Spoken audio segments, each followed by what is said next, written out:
It's Michelle here, and I'd like to welcome you to a video hop celebrating three of my friends, Ardyth, Kathya and Jenny, and they're all recently reached 5,000 subscribers here on YouTube, which is so exciting. So they're co-hosting a hop full of happy celebration cards to celebrate. Now there's a link to the next video in the description below. If you do get lost along the way, there is a list of participants in Ardyth, Kathya's and Jenny's blogs, and the links to their blog posts are in the video description below. There are heaps of prizes from fabulous sponsors that are going to be awarded to random commenters throughout the hop. So the more you hop and comment, the better your chance of winning a prize. Make sure you leave your comment by June 5th, and prizes will be announced on Ardyth, Jenny and Kathya's blogs on June 6th. And prizes have to be claimed by June 30th. So let me tell you what I'm doing with this card. Now you'll notice I used pixie spray to adhere my stencil here to my cardstock, but then I changed my mind because I decided I wanted to actually lay down a little bit of colour on my cardstock before adding the stencil, so that the image from the stencil would have one colour, but then the surrounding space would have a different colour.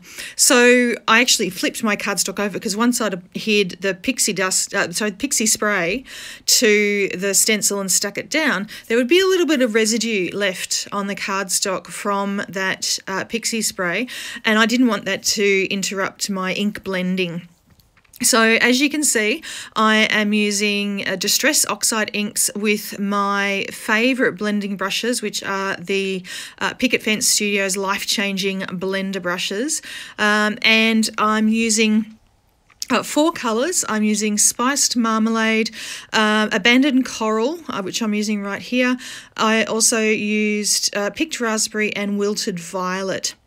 So you can see I applied the colour on the base with the pink and the orange on one diagonal, but then I'm using the coral and the purple on the other diagonal. So I'm getting a mixture of colours and base colours and top colours.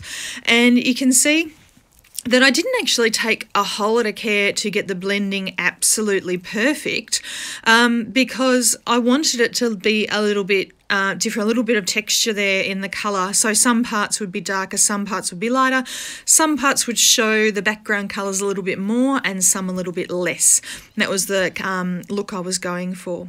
So what I'm doing now is I've taken these dies, these letters from Altenew, and I'm making the word yay on the background, because what screams celebration more than yay? And I'm just trying to line them up as straight as I can with my T-square ruler, and just sticking them down with some purple tape and cutting them out of my base layer, because what I'm planning on doing is, I think it's called the eclipse technique, I'm not entirely sure. So I'm basically going to build up some layers underneath those letters, but then pop the patterned letters right back on top, so that you only really see the letters by the texture created by those layers. Now, of course, the first thing I need to do was cut out a whole lot of those letters. So I cut them out of my base layer, and I'm just cutting some around the edges of my panel here, because I wanted a white border around this panel on my card. And then I also cut out a whole lot of letters from just some white cardstock. Now the cardstock that I'm using is Nina Solar White in the 110 pound weight, which I always use for my card bases, because it just holds up. I was talking to a friend of mine just the other day about this, and I just found that lighter weight cardstock and thinner cardstock, especially when you use a top folding card, quite often you can't stand them up. They just sort of flop under their own weight. So I really like a heavier weight cardstock for my card bases. Now, very importantly, first step here, I needed to make sure that I didn't lose this little negative space from the A letter. So I made sure I popped one of the white letters in first so I could get the placement of that little negative space perfectly right. And now I'm just stacking up all the rest of the letters. So for each one, there are 3 white layers and then the coloured layer on top. And you can see from this video that when I pop them in, they just about disappear. But of course, one thing that makes them not disappear is the layering. So especially from the side, when you actually see the card in person, you get a little shadow effect. So you can actually see what's going on there.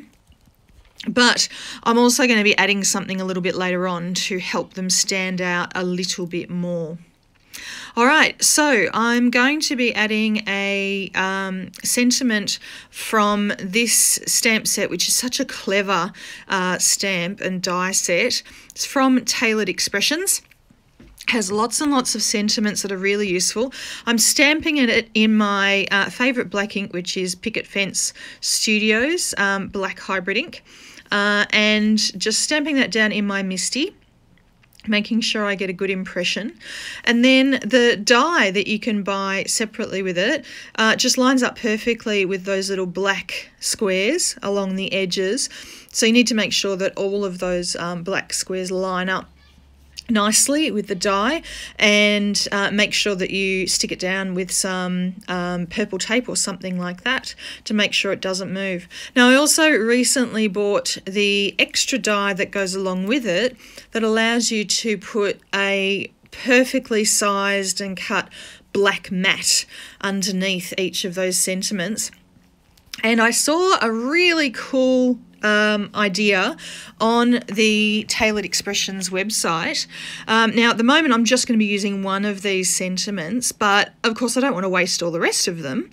So, what was done on their website was actually number all of the die cuts from the different layers of this die, and they all line up perfectly with each other from the coordinating die. So if you number them from top to bottom, 1 through to 18, I think it is, and then number the white ones as well on the back, I can go back later on and just add them. So I've actually got a bag full of these sentiments, which is really handy when I've got a card that's just missing a sentiment, and I can just pop one of these on. Very helpful. Now I'm just adding little dots that line up with the yay die underneath, so that it sticks up. So it's already got dimension underneath it from that yay word.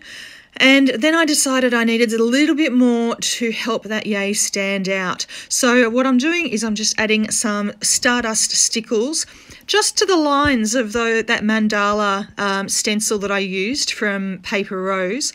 And that just helped that die stand out just that little bit more.